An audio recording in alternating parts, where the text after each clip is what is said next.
My beloved students, welcome to the seventh week of our online learning. My wonderful eighth graders, how was your weekend? How was the quiz? Hope you all passed. Please, I've registered some complaints. I want you to be sure that I'm working on them, and I'll make them bonuses if I can't find any other way around it. So be sure that I'm thinking and I'm doing something about it. Now, without much ado, let's continue with our topic for this week. We shall be talking about keyboard setting. And we shall be looking into tones, semitones, and end harmonic notes. End harmonic notes. We shall be talking about the keyboard settings, the tones, the semitones, and end harmonic notes. Now, at the end of these lessons, you should be able to define keyboard. Secondly, you should be able to name at least 4 instruments known as keyboard instruments. Thirdly, you should be able to define semitones and tones. Fourthly, you're supposed to know how to differentiate between chromatic semitones and diatonic semitones. That's to say, there are 2 types of semitones, so you should be able to differentiate between the chromatic semitone and a diatonic semitone. Then finally, you should be able to describe enharmonic notes and write some examples. Now let's do a quick recap on that.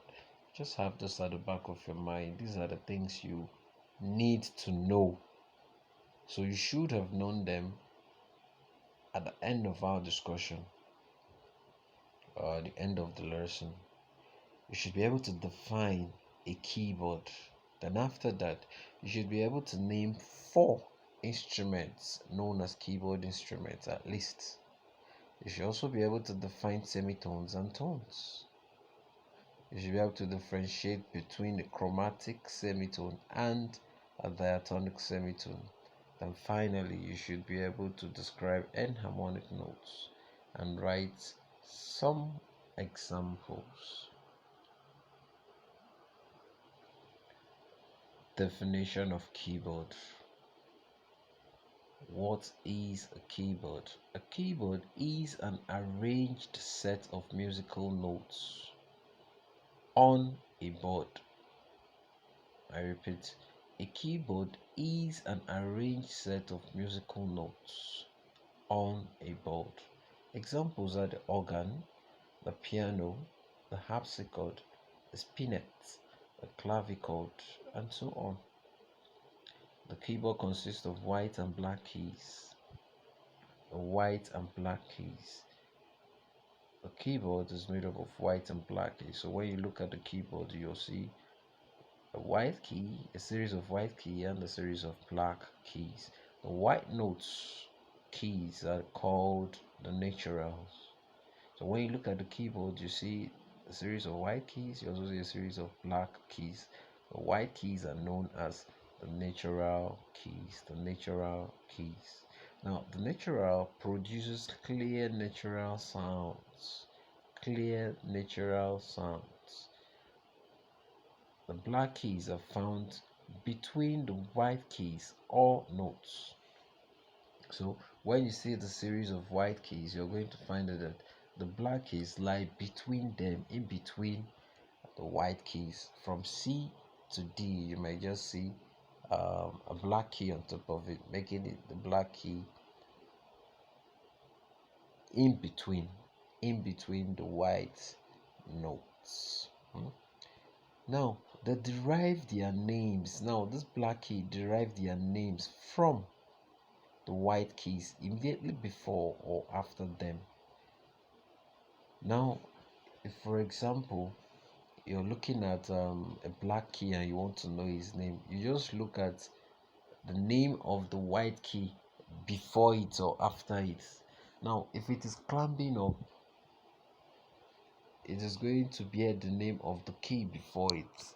Or if it's going down, it's going to bear the name of the key after it. For example, if you're doing C D E F G A B C, now the black key between C and D is going to be C sharp. It's climbing up. It's going to be C sharp. But if it's going down, and you have a scale of C D E F G A B C. Now let's take it that we're coming down. Now it's going to be a D flat, instead of C sharp. Now remember that the black note still remains a black note, but it's going to be bearing D sharp because it is coming down, and while it's going up, it's going to be a C sharp because it is going up. Now we're told that the black notes immediately bear their names, they derive their names from the white keys immediately before or after them. They are called the sharps and flats. The sharps and flat. Remember, if you're going up after natural key, the other ones, the black ones, are called the accidentals or sharps and flats. Okay, let's move up to the next slide. The black notes are arranged in twos and threes. Twos and threes. The black notes in threes are found between F and B. F, G, A, B. So between F and B, you find the black notes in threes. Remember, they are arranged in twos and threes, series of twos and threes. So the black notes in threes are found between F and B, while the black notes in twos lies between the C and E. C, D, E. Okay, so this is a regular arrangement all through the keyboard. Also, the keyboard begins with any note and run through series of the end series and runs through serially to the end in alphabetic order. That's to say that anywhere you can, the keyboard begins with any note from anywhere. So for example, you can start with C D E F G A B C, and you can decide to start with A B C D E F G A. You can also decide to do B C D E F G A B or E F G A B C D E or G A B C D E F G. So wherever you pick your notes, you can just run it alphabetically from there to the next place. So let's look at examples of some keyboard instruments. At the extreme left above, you're going to say clavichord. A clavichord. A clavichord. This is an ancient instrument used during some eras back then. After the clavichord, you see a spinet, the black spinet. You see it. Then after that, you see a harpsichord. A harpsichord. And after a harpsichord, you see a grand piano. All these are keyboard instruments. And they existed in different eras, but presently we know that what we enjoy more is the piano. Now, or let's say the keyboard, what we enjoy or what we use most recently now is the normal small keyboard. I don't know why. It has the era has given it some distinctive features that can help it perform better than its primitive sisters. Now, tones and semitones. An interval is a distance in pitch between two notes The distance in pitch between two notes, it's an interval. That's the distance from moving from A to B is known as interval. The distance if you are moving from A to C is known as interval. So an interval is a distance in pitch between two notes. A tone is an interval of two semitones. That's to say, two semitones makes a tone. A tone is an interval of two semitones. That means two semitones make a tone. For example, C to D, F to G, G to A, C to D, F to G, C sharp to D sharp, and so on. So a semitone is the shortest or smallest distance in pitch between two notes. Let me recap again. An interval is a distance in pitch between two notes. A semitone is an interval of two semitones. So that's two semitones make a tone.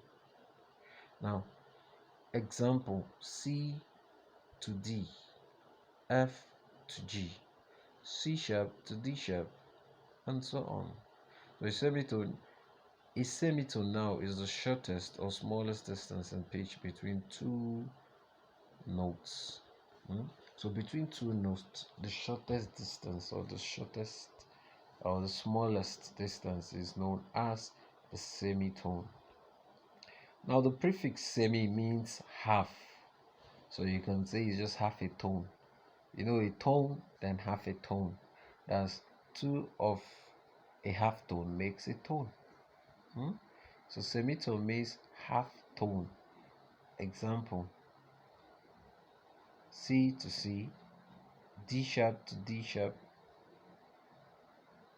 D to D sharp, B to C, E to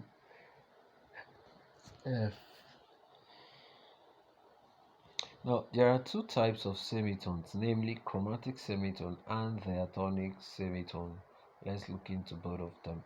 A chromatic semitone is obtained from two notes bearing the same letter name. Example: C to C sharp. A diatonic semitone is contained from two different letter names. Example: D to D sharp to E, B to C, C sharp to D, then E to F. Simply, we know that there are two types of semitone, a chromatic semitone and a diatonic semitone. Now, a chromatic semitone makes use of one alphabet. So, for example, you see C to C sharp, E to E sharp. You understand? A to A sharp. All these are chromatic semitone because it's still using one alphabet.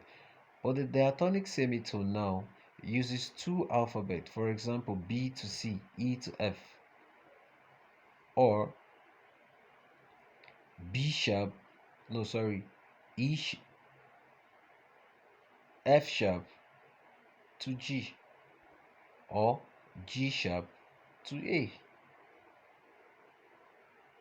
I hope you understand this. A chromatic semitone makes use of just a letter name, while a diatonic semitone makes use of too much or two semitones. I hope we understand this. Enharmonic notes. Enharmonic notes. Enharmonic notes, on a very plain language, just means two notes or the same name, the same notes with the same sound but different. The same sound, that's the same pitch, but different letter names. Enharmonic notes are notes that has more than one letter name but produces the same sound. Example: we have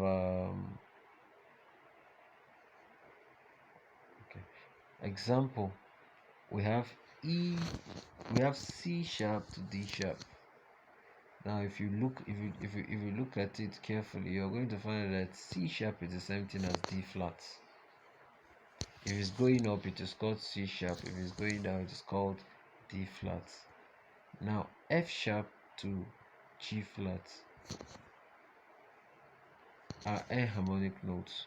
Also, notes can be sharpened or flattened more than one. We have more than once, giving a rise to either double sharp or flats. Also, notes can be sharpened or flattened more than once, giving a rise to either double sharps or flats. Every key have at least one enharmonic note. That's C sharp, C sharp, and D flat, D sharp, and E flat. Okay, you can make more examples for yourself. Now a continuation. Now C would be enharmonic to D double sharp. C would be enharmonic to D double flat. G would be enharmonic to F double sharp, or A double flat. If you want it to get to where it's going to, you need to add that double flat. Remember, you use a flat to raise it by a semitone and double flat to raise it by a tone. So F is the same thing as G double flat or E sharp. E sharp. A is the same as B double flat or G double sharp. So therefore, understanding the concept of double sharp with the very necessary to reading enharmonics. Therefore, understanding the concept of double sharp will be necessary to relating to enharmonics.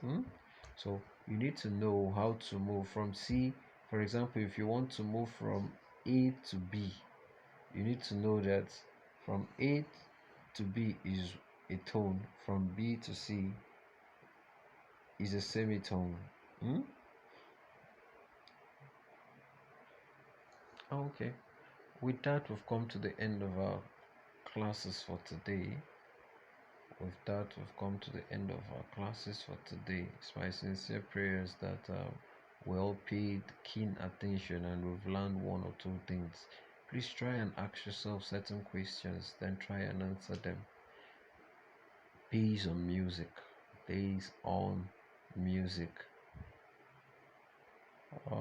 Try calling up your classmates, try calling up others, and continue to ensure that you end strong. Stay safe at home. Thank you.